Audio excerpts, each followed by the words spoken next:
You could feel it the second she walked in. This wasn't just another day in court. The room, packed with attorneys, reporters, and tense family members, suddenly stilled when Teyana Taylor and Iman Shumpert's daughter stepped up to testify. No cameras, no microphones, just a little girl with a calm face in a room full of adults waiting to hear what she had to say. People leaned in, breath held. This was about to change everything. Iman had been fighting for full custody for months. His legal team painted Teyana as unstable, overly emotional, and unfit to provide the kind of structure their daughter needed. But from the moment their child opened her mouth, that narrative started to fall apart like a cheap suit in the rain. She didn't speak with anger or fear. She spoke with clarity. Her voice didn't shake. Her words weren't dramatic. They were honest. "Mom takes care of me," she said, "even when she's sad." That sentence hit the courtroom like a slap. Lawyers froze mid-scribble. Iman's jaw visibly clenched.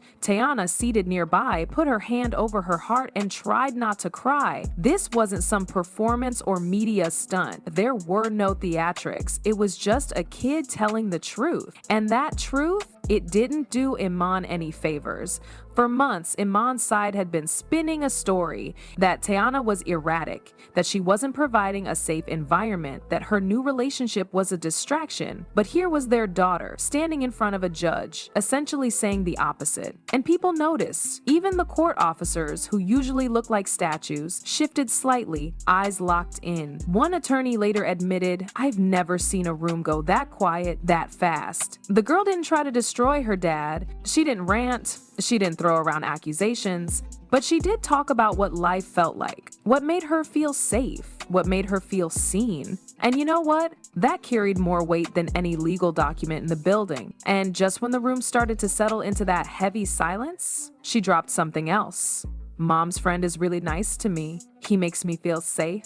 No name, no explanation, just that. But anyone following the case knew who she meant.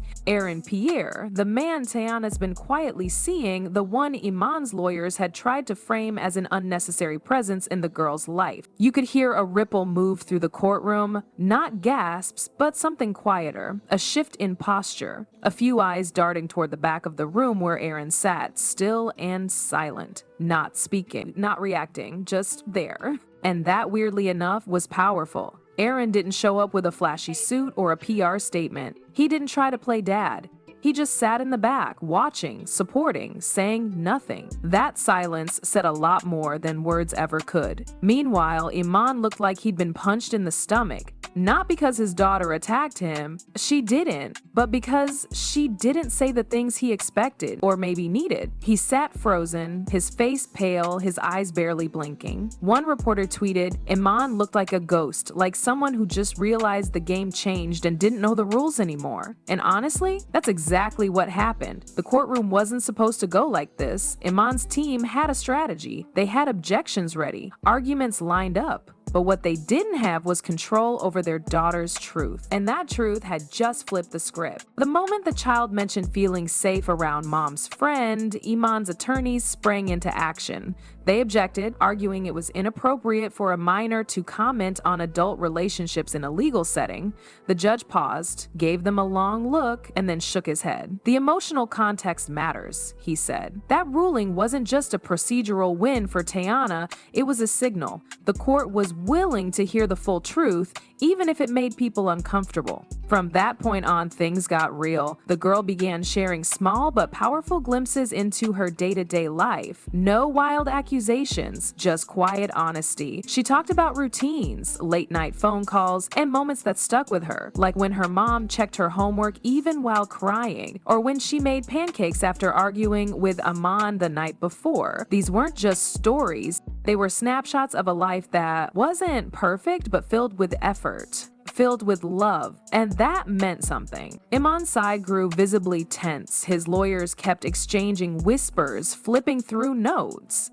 At one point, one of them passed him a piece of paper, but he didn't even look at it. His focus stayed locked on his daughter, who stood just feet away, unknowingly unraveling their carefully built argument. Reporters in the gallery were typing furiously. Everyone wanted to catch the nuance, the tone, the timing. This wasn't about which parent had the fancier house or the cleaner public image. This was about the kid, and she was making it clear who she trusted when things got hard. The judge leaned forward during her testimony, eyes narrowed, clearly absorbing every word. This wasn't a performance, it was something far rarer, a child allowed to speak without a filter, and it shifted everything. When she spoke about hearing arguments, Iman's team objected again. They claimed it was traumatic and unnecessary for a child to be dragged into adult conflicts. But again, the judge allowed it, and that led to one of the most piercing moments of the entire day. She said, "I don't like it when they fight, but mom tells me it's never because of me, but it's never because of me." That landed hard.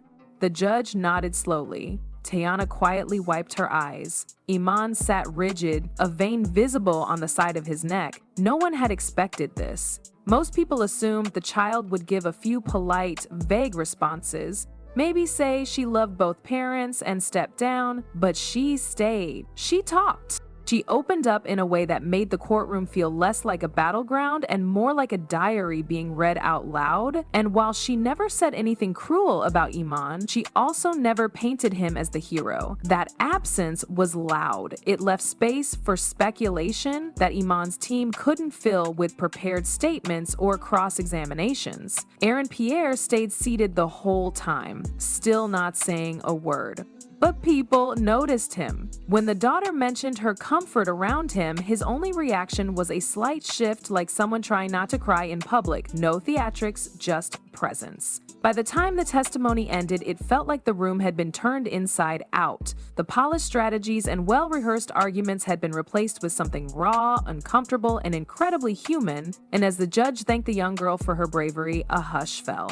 Again, not out of shock this time, but respect. The courtroom sketch leaked before the day was even over. It showed Iman with his face buried in his hands, shoulders low, and posture collapsed like a man who'd lost more than a case. It didn't take long for the image to go viral. Memes started popping up within the hour. One read, "When your daughter hits you harder than the judge ever could." Another said, "This ain't a legal loss, it's a personal one." But behind the jokes, something serious was happening. The internet wasn't laughing at a man losing custody. They were reacting to what felt like a reckoning, something raw that couldn't be dressed up in PR statements or spun by lawyers. It was about listening to a child and actually hearing her. Online, the support for Teyana and her daughter poured in fast. Hashtags like Brave Queen and Protect Black Girls were trending within hours. TikToks broke down the testimony like it was a documentary, while fans gathered outside the courthouse holding handmade signs and shouting encouragement. People weren't just rooting for Teyana, they were rallying behind a mother who had been publicly dragged for years, a woman accused of being too emotional, too unstable, too complicated to raise her own child.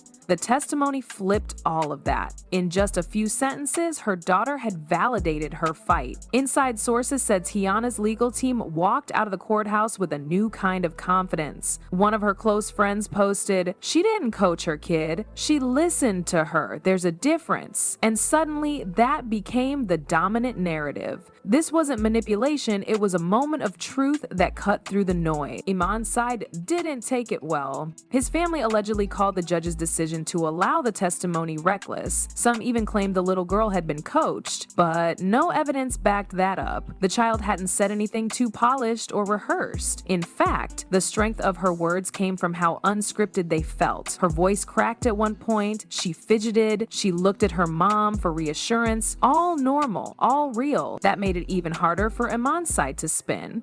Legal experts weighed in the next day on morning shows and podcasts. One said, "Children rarely testify, and when they do, it usually doesn't move the needle." But this moved the whole damn table. The judge didn't give a ruling right away. He simply thanked the girl, told her she was very brave, and said more time was needed to evaluate the case. But that acknowledgement, that he saw her, heard her, was enough to shift the energy. As the crowd outside the courthouse cheered, Pierre slipped out the side exit. No interviews, no photo ops, just a quiet departure. That silence, it said everything. He had shown up for Teyana without making it about himself. No grandstanding, no flex, just quiet loyalty. And in a courtroom packed with loud strategies and louder egos, that stood out more than anything. For Teyana, it wasn't just about winning custody, it was about being seen as a mother, a protector, a constant. And in that courtroom, through her daughter's voice, she was. Whether the final ruling swings her way or not, one thing's clear. Teyana didn't just show up with lawyers, she showed up with the truth. And this time, the truth had a voice that couldn't be ignored.